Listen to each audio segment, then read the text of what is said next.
Assalamualaikum warahmatullahi wabarakatuh. Alhamdulillah, hamdan wa salatan amma ba'du. Allahu akbar, Allahu akbar, Allahu akbar, walillahil hamd. Jika kita menengok sisi historis atau sejarah dari Idul Adha ini, maka pikiran kita akan teringat dari sebuah kisah teladan, yaitu kisah Nabi Ibrahim alaihi salam dan putranya Nabi Ismail alaihi salam. Semuanya berkisah dari Nabi Ibrahim dan Nabi Ismail, karena Nabi Ibrahim lah yang mengumandangkan ibadah haji. Kemudian Nabi Ibrahim dan Ismail yang kembali membangun Ka'bah. Labbaik Allahumma labbaik, labbaik la syarika lak labbaik, innal hamda wan ni'mata lak wal mulk la syarika. Telah dikisahkan bahwasanya Nabi Ibrahim itu tidak memiliki seorang anak sampai dengan usia tuanya.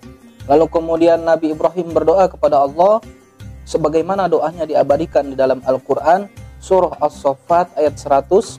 Rabbi habli minas salihin.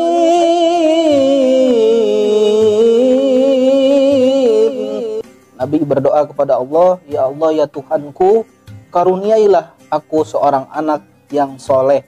Singkat cerita, lalu Allah mengabulkan doa Nabi Ibrahim dan dikaruniai seorang anak. Sebagaimana As-Saffat ayat selanjutnya 101. Wa basyarnahu bi ghulamin halim.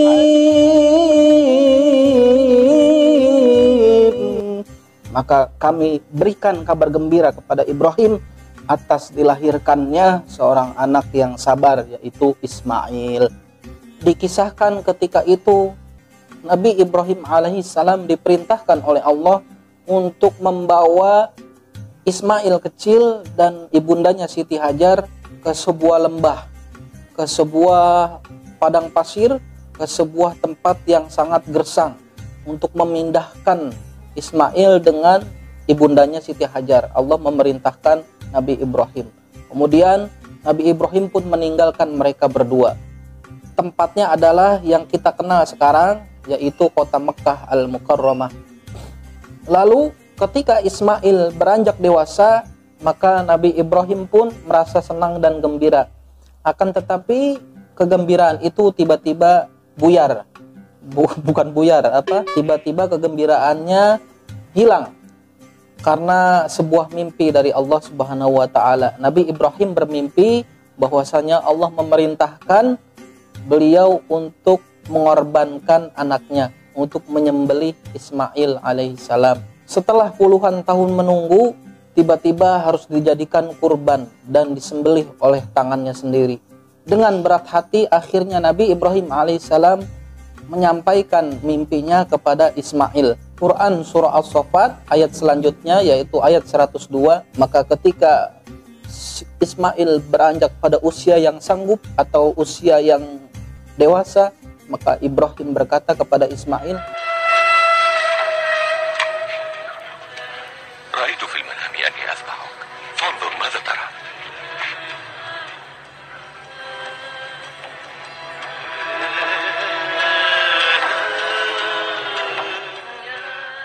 Qum bima umirta bih, satajiduni min as-sabirin.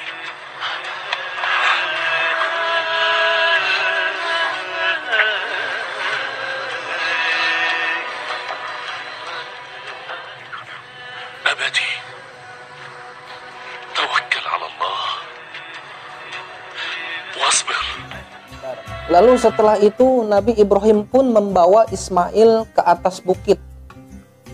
Akan tetapi ketika perjalanan ke atas bukit, Nabi Ibrahim dan Ismail digoda oleh seorang iblis.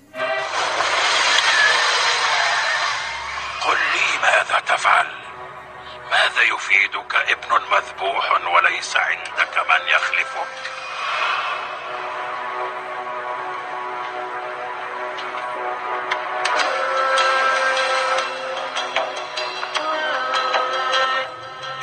تسوق فلذة كبدك إلى الذبح وتريد أن تضحي بخليفتك من بعدك. الويل لك يا إبراهيم، لا ريب أن جرهم ستتعطش لدمك. إن عار قتلك لابنك سيلحق بك دوما أيها النبي.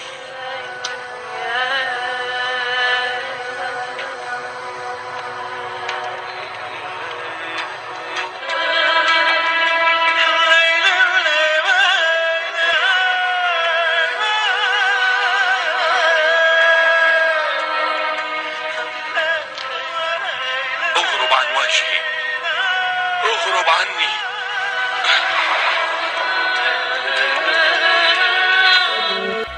Ketika keduanya berserah diri kepada Allah, yaitu Nabi Ibrahim sebagai ayah dan Ismail sebagai putranya berserah diri kepada Allah, dibaringkan Ismail di atas altar. Ketika pisau sudah terasa dinginnya ujung pisau di leher, ketika itu apa yang terjadi?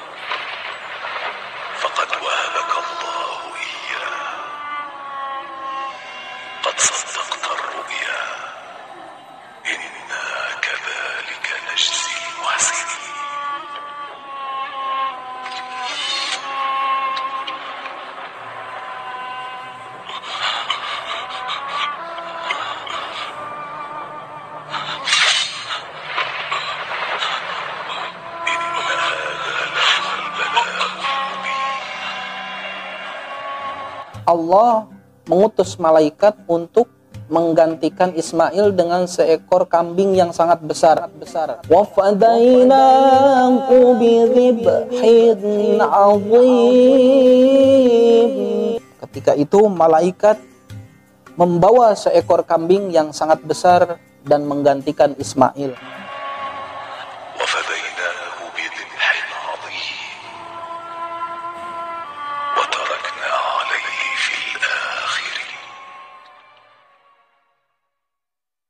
Begitulah sejarah dari kurban.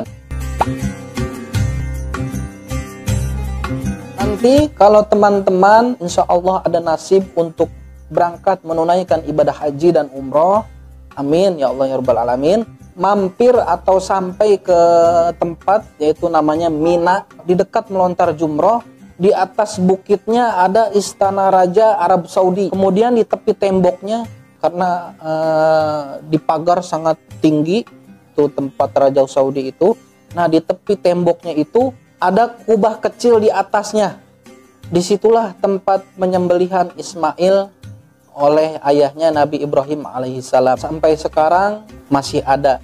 Kan tetapi sebagian orang berpendapat bahwa kubah itu adalah sebagai penanda saja untuk mengenang sejarah kisah Nabi Ibrahim dan Nabi Ismail alaihissalam.